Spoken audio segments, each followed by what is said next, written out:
Hi అండి. Welcome back to it's me Padmaja vlogs YouTube channel. అందరూ ఎలా ఉన్నారండి? బాగున్నారా? ఈ వీడియోలో నేను చూపించబోయేది ఏంటంటే, అసలు నేనైతే ఎప్పుడూ చూడనటువంటి పేనుబంక అండి ఇది. ఏంటంటే యాక్చువల్గా తెల్ల పేనుబంక చూసాము, నల్లదోమ, తెల్లదోమ ఇలాంటివి చూసాను తప్ప నేను ఈ పేనుబంక ఎప్పుడు చూడలేదండి. అదేంటో తెలియదు కానీ చాలా బంకలా ఉందండి. అది కూడా స్టెమ్కే వచ్చిందండి, ఆకులకు కూడా కాదు. ఏంటా ఇలా ఉందా అని చూసుకుని తర్వాత కింద ఆకులకు కూడా అది కారడం స్టార్ట్ అయిందండి బంకలాగా. చేత్తో తీసినా కూడా జిగురుగా ఉందండి చాలా. అందుకే దీన్ని ఫస్ట్లోనే మనం రిమూవ్ చేసేసుకోవాలండి. ఎక్కువ స్ప్రెడ్ అయి చేసుకునేదానికంటే ఫస్ట్లోనే దీన్ని రిమూవ్ చేసేయడం బెటర్ అని. ఏంటంటే అన్ని పేనుదోమల్లానే ఇది ఒక రకం అనుకుంటానండి. నేను ఫస్ట్ టైం చూస్తున్నాను. అదిగో చూస్తున్నారు కదా, ఆకుల మీద కూడా గమ్ములాగా ఎలాగా కారుతుందో అది. అందుకనే మళ్ళీ పక్క మొక్కలకి అది స్ప్రెడ్ అయినా మళ్ళీ కష్టం అవుతుంది. అందుకే ఫస్ట్లోనే దీన్ని రిమూవ్ చేసేద్దామని చెప్పి దీనికి ఒక ఇది చేస్తున్నానండి. ఇదేం లేదండి, బియ్యం కడిగిన వాటర్ తీసుకోండి. దాంట్లో కొంచెం చెద్దానం ఉంటుంది కదండి, పాచిపోయినాను, అది మనం దాంట్లో వేసేసుకోవాలి. ఒక కప్పు తీసుకుంటే చాలండి, మన పెద్ద మొక్కలు ఎక్కువ కూడా కాదు కాబట్టి. తీసుకుని దాన్ని 2 రోజులు నేనైతే అలా ఉంచేసాను. ఎందుకంటే ఆ వాటర్ కూడా దాంట్లో అది అన్నం అనేది దాంట్లో కూడా బాగా మెత్తగా అయ్యి డైల్యూట్ అవుతుంది కదా.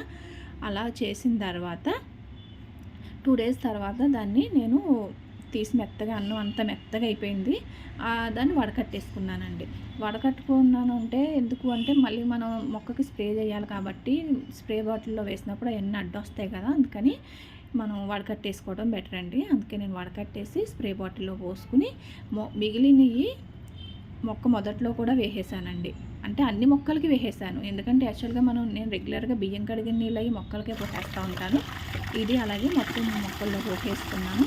పోసిన తర్వాత స్ప్రే చేసేసుకున్నానండి. ప్రతి మొక్కకి కాడ మొత్తం తడిచేలాగా స్ప్రే చేశానండి. ఇంకా అసలు ఏంటో దోమ, అలాగే ఈ మధ్యలో కాలంలో వర్షాలకో ఏంటో తెల్లదోమ కూడా స్టార్ట్ అయ్యిందండి.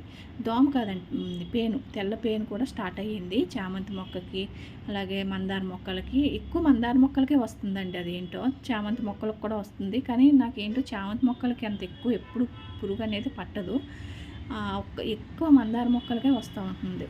అయితే ఆ పేను బంక్ అనేది నేను ఈ మధ్యలో చూశాను. దాన్ని ఎప్పటికప్పుడు నేను రిమూవ్ చేసేస్తూ ఉంటానండి. ఇది ఒకసారి చూడండి, మన విరజాజి మొక్క అండి, తెచ్చి 6 నెలలు అయ్యిందండి. ఇప్పుడు మొగ్గలు స్టార్ట్ అయినాయి అన్నమాట. అందుకే దీని ప్లేస్ కూడా మార్చేసాను అనమాట. కొంచెం ఎండ తగిలేలాగా పైకి పెట్టేశాను దాన్ని.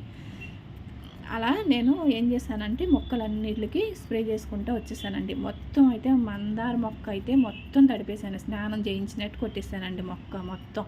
ఇంకా అలాగే ఈ పక్క మొక్కలు అన్నిటిలో కూడా మళ్ళీ ఎక్కడ అది స్ప్రెడ్ అవుతుందా అని మొక్కలని ఎలాగో యాక్చువల్గా దీంట్లోకి కూడా తెల్ల పేను బంక్ అనేది పడుతుంది. అక్కడక్కడ కనిపించిందండి నాకు. ఎప్పటికప్పుడు రిమూవ్ చేసేస్తాను నేను. అయినా సరే ఒకసారి స్ప్రే, ఇది ఒక్కసారితో చేసేది కాదండి, ఒక 3-4 టైమ్స్ అన్న మనం చేస్తూ ఉంటేనే ఇంక మొత్తం అంతా క్లియర్ అవుతుందండి. యాక్చువల్గా 1-2 ఉన్నా అలా వదిలేస్తే పెద్దగా అయిపోతాయండి. అందుకని మొత్తం మొక్కలన్నిటికీ స్ప్రే చేసేసుకోవాలన్నమాట. ఇది చూస్తున్నారా, బటన్ రోజ్ అండి. మళ్ళీ చాలా రోజులకి పువ్వు వచ్చింది. అంటే దీంట్లోని టేబుల్ రోజ్ వచ్చేసరికి బటన్ రోజ్ అసలు రావట్లేదు అన్నమాట. చూస్తున్నారు కదా, అది గుత్తులు వస్తుందండి. యాక్చువల్గా అయితే అసలు పువ్వు చాలా బాగుంటుంది, అసలు చెట్టు నిండా వస్తేనే. అలా మొత్తం మొక్కలన్నిటి